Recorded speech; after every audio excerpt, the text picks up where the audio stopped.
आज जो चीज़ हम डिस्कस करेंगे वो है आपके पास linear thermal expansion in solids. तो सबसे पहले linear thermal expansion in solids को टर्म बाय टर्म समझ लेते हैं। यहाँ पर लीनियर से मुराद एक स्ट्रेट लाइन है। एक्सपेंशन से मुराद किसी चीज़ का फैलना होता है या यानी किसी चीज़ का बढ़ना होता है, तो इसको मैं कह सकता हूँ इंक्रीज होना। जबकि ये जो थर्मल का वर्ड है ये असल में टेम्परेचर से जुड़ा हुआ है। तो फिर linear thermal expansion in solids को मैं यूं डिफाइन कर सकता हूं कि अगर आपके पास कोई एक रॉड हो जैसे ये है और इसकी ओरिजिनल लेंथ क्या है L। आप क्या करें, इस रॉड को हीट करें यानी कि इसको टेम्परेचर दें। तो टेम्परेचर देने की वजह से इस रॉड की लेंथ में क्या आ गया, इंक्रीज आ गया।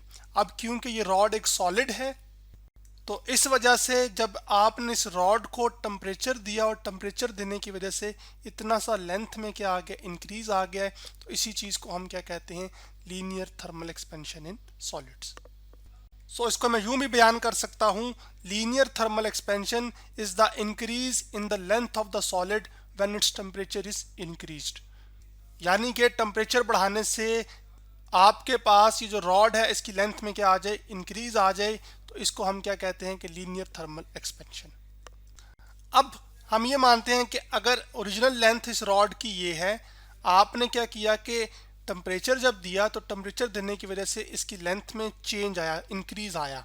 वो जो इंक्रीज आया है वो डेल्टा एल है।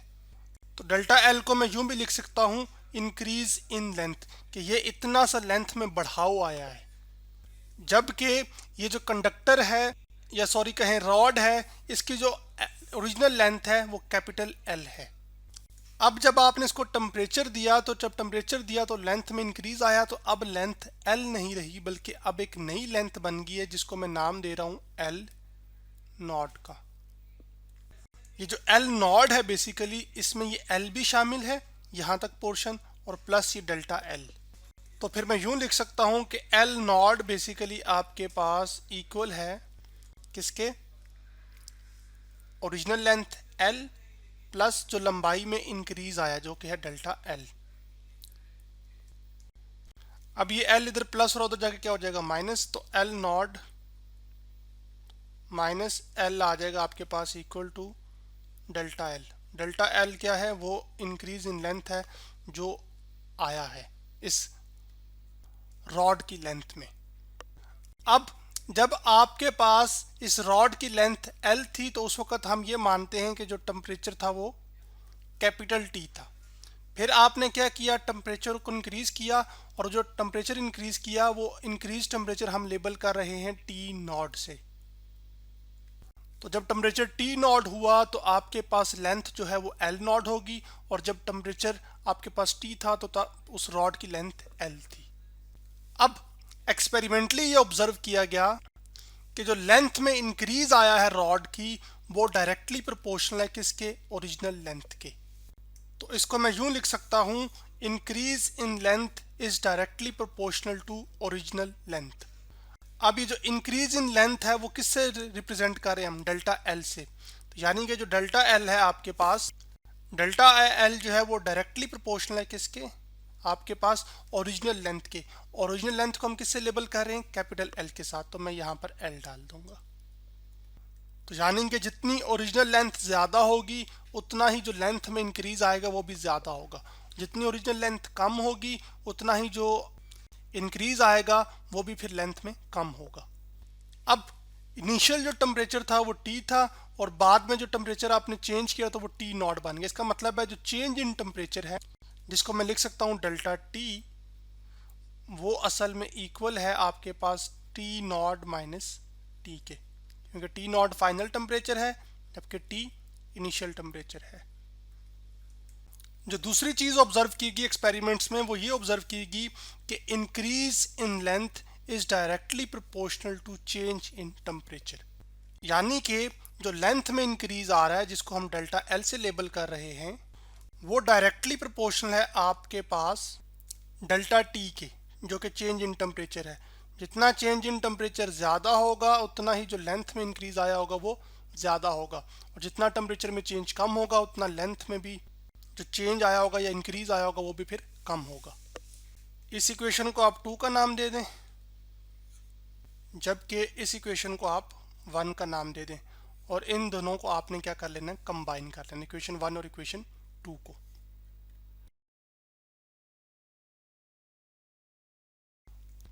डायरेक्टली प्रोपोर्शनल टू एल और डेल्टा टी। अब जब आप इस प्रोपोर्शनैलिटी को ख़त्म करेंगे तो एक इक्वल टू आएगा और साथ कांस्टेंट आ जाएगा। जो कांस्टेंट है यहाँ पर वो आपके पास है अल्फा, जिसको हम coefficient of linear thermal expansion भी कहते हैं, साथ एल डेल्टा टी आ जाएगा। और यहाँ से आप अल्फा की वैल्यू भी कैलकुलेट कर सकते हैं। ये इधर टर्म्स मल्टीप्लाई हो रही हैं, उधर जाके क्या हो जाएंगी, डिवाइड। ये वाली 2 टर्म्स इधर मल्टीप्लाई हो रही हैं, उधर जाके डिवाइड।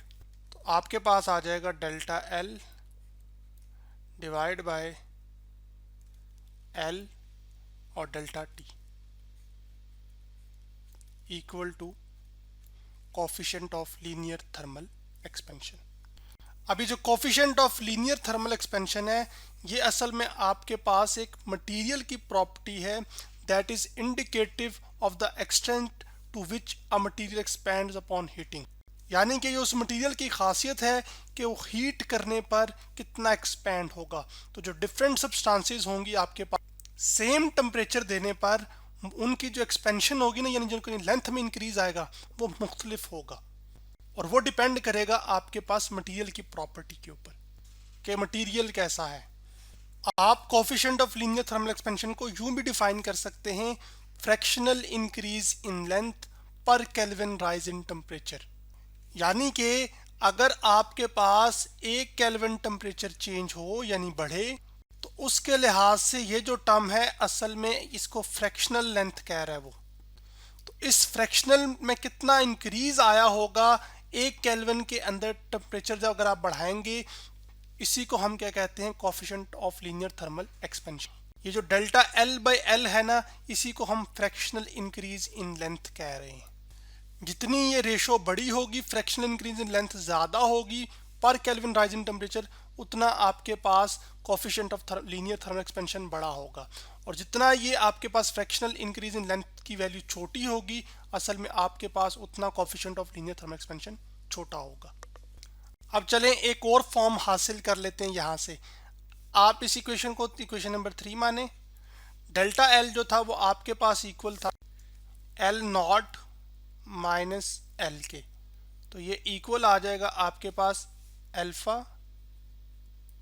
एल डेल टी, यानी कि चेंज इन टेम्परेचर। ये माइनस एल इधर है, उधर जाके क्या हो जाएगा, ये प्लस हो जाएगा। तो आपके पास एल नॉट आ जाएगा L plus alpha L del T. अगर आप राइट साइड पे इक्वेशन की देखें तो दोनों टर्म्स के अंदर एल मौजूद है, तो एल क्या आ जाएगा, कॉमन आ जाएगा। तो ब्रैकेट में आपके पास आ जाएगा 1 प्लस अल्फा डेल टी। अब ये एल नॉट यहाँ पर ये क्या बता रहा है, ये आपको ये टोटल लेंथ, जो न्यू लेंथ है ना, पुरानी लेंथ मिला के और जो इंक्रीज आया था लेंथ में, जैसे कि ये आपके पास original length plus delta L जो इंक्रीज इन लेंथ आया होगा। तो असल में ये टोटल लेंथ के बारे में इंफॉर्मेशन दे रहा होगा जब आपके पास आपको ये बताया जाए कि कितना टेम्परेचर में चेंज आया है और उस मटेरियल जिसको आप एक्सपेंड कर रहे हैं उसका coefficient of linear thermal expansion क्या है। और अगर आपको ओरिजिनल लेंथ पता हो तो आप नई जो लेंथ अब होगी उसको क्या कर सकते हैं, इस रिलेशन से हासिल कर सकते हैं। चलें एक और चीज़ कर लेते हैं, और वो ये है कि हम coefficient of linear thermal expansion का यूनिट भी डिटरमिन कर लेते हैं। अब जो चेंज इन लेंथ आई है उसका यूनिट क्या होगा, वो भी लेंथ ही एक तरह से, तो किस में मेजर होगी, मीटर में। उसके साथ साथ आपके पास जो ओरिजिनल लेंथ है एल, वो भी किस में मेजर होगी, वो भी मीटर में। तो टेम्परेचर, चेंज इन टेम्परेचर किस में मेजर होता है, केल्विन में। तो मीटर मीटर से कैंसिल हो जाएगा। तो जो असल में आपके पास coefficient of linear thermal expansion है, जिसको मैं अल्फा से डिनोट कर रहा हूँ, उसका यूनिट आ जाएगा, ये नीचे से जब ऊपर जाएगा तो पावर -1 बन जाएगी। तो आपके पास पर केल्विन यूनिट आ जाएगा किसका, coefficient of linear thermal expansion का। तो आज हमने क्या स्टडी किया कि हमने linear thermal expansion in solids के बारे में स्टडी किया।